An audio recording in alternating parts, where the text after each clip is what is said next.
Over the course of 18 months in the late 2000s, 12 construction workers in Las Vegas were killed on the job. The deaths were all attributed to careless violations of safety procedures and construction companies who were in a hurry to finish the jobs.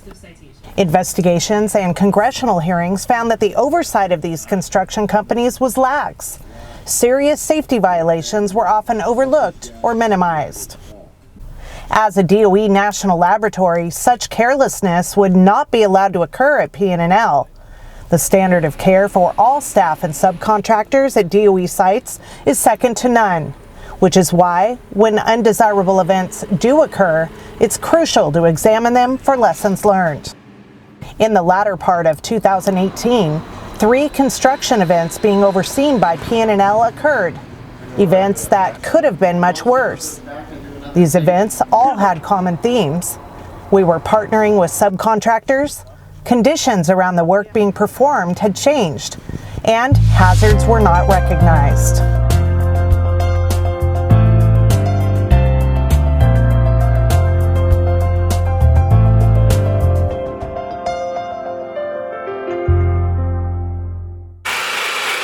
In June of 2018, a contractor's employee was working to remove a helium liquefier system from a room in the Environmental Molecular Sciences Laboratory and cut into a pressurized helium supply line. Work planners were under the assumption that there was no helium left in the system. Helium was not an issue. Helium's gone. There is no helium left. There's a large black bladder that sits up on a platform. It's full of helium. And so as they're telling me we don't have to worry about helium, it's shut down, I'm looking up and the bag's deflated. And so I have visual indicators that reinforce an inappropriate or a flawed mindset. And so as we went through the documents and went through the planning process, helium was never really focused on as a potential hazard, and we had lots of gauges. It's a real busy room, lots of gauges and other visual indicators that said, yeah, there's no pressure on any of this stuff. On day 2 they came in and they were cutting on a piece of 1/2-inch copper line, and that's when we discovered that there was helium present, and it was approximately 500 psi through a 1/2-inch copper line, but it wasn't like a cut through the line, so you didn't have a whole line pressure. It was a small slice, but made a lot of noise, and there was helium escaping. All the different people that have walked this down, all the experience that we have, we do this for a living, we know what to do. We missed it. In August 2018, an employee of a subcontractor working to re-roof the Engineering Development Laboratory received a shock. In a change to the original work scope, an exhaust fan was moved so roofing material could be placed up and over the curbing where the fan was sitting.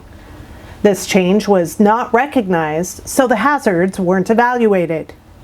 While moving the fan, a roofer touched a metal cable running along a nearby pylon and received a minor shock, but could have come into contact with a 480-volt circuit. The flex conduit that provided power to the fan was damaged. It's unknown if it degraded over time or was damaged during the roofing. It was just undetermined that there was degraded seal-tight conduit, which effectively shocked the employee, which could have been more of a catastrophe than what we experienced. Because of the consequence that could have happened, the 480 volt electricity that was available, it could have been really disastrous. We could have severely injured or even killed an individual. In October of 2018, a subcontractor's electrician accidentally cut a conduit containing a fiber optic cable. It happened outside the system engineering building during work to relocate an electrical rack assembly that had been installed just the week before. The electrical rack behind me was located in the wrong spot. So the general construction contractor came out on October 29th and excavated the area, and the following day the electrical subcontractor came out, pulled their conductors back, and began cutting their conduits attached to the rack. During the course of that work, they were using a long-bladed reciprocating saw, and they accidentally cut a buried conduit that contained a fiber optic cable. Over the course of the work, there were many points where what happened could have been avoided. But in the end, the fundamental problem was that no one on the general contractors team, no one with the subcontractor, and no one with the Battelle project team recognized that what we had was a change of conditions. It was all perceived to be just more of the same of the work that was performed the week before when the electrical rack was initially installed. Although the work being performed in each of these events was very different, there are themes common to their causes. One is that subcontractors were involved in the performance of the work. It's one thing to educate PNNL staff members about the expectations for the safe performance of work. It's another challenge entirely to indoctrinate subcontractors into the safety culture of the laboratory. We do have a very high expectation for operations here, and that includes when we bring people on site to do work here.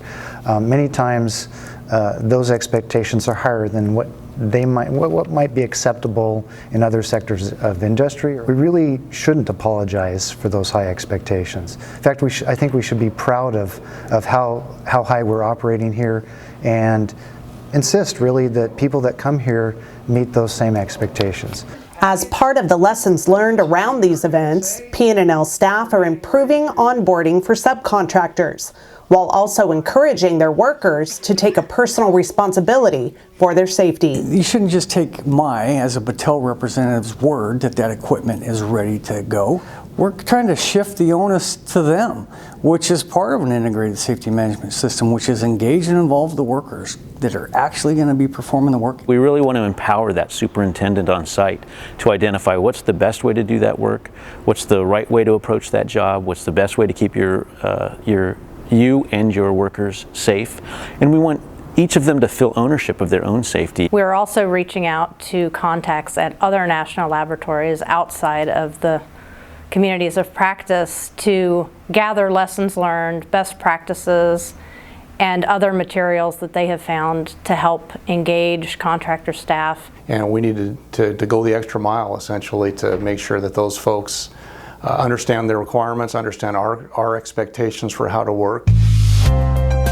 Another of the commonalities between these events is the lack of hazard recognition, especially when the scope of work has changed. Now we're off doing something that's only maybe been thought through by you, or maybe only thought through by a couple of people, and the level of thought that went into that and the diversity of opinions and insights that go into that planning is much lower, and therefore the chances of an accident are much higher. That's the questioning attitude that we're trying to get. It's not that, when we question somebody, we don't necessarily trust them. We do trust them that people are competent and have done their job, but it's also should be part of our professional nature to be willing to show our work, explain why it is that we understand that this hazard has been completely mitigated, and we shouldn't feel threatened because somebody's asked that question. We're operating as a world-class institution here, and that includes high visibility to our operations. Even though we do high-risk operations and low-risk ones, no matter which one causes the event that we have, if the event is serious, it really can impact the mission at the laboratory. We could be shut down for a long period of time if we had a serious injury or a fatality.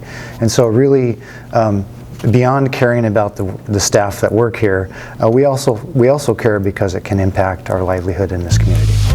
Did any of these events in the video give you reason for pause? They should. Each of these events could have resulted in a serious accident or injury. So why are we examining these events? Each one of them could have had a very different outcome. Having people injured in industry, like it was discussed earlier in construction sites, is something that just won't happen here. We have a different standard of care.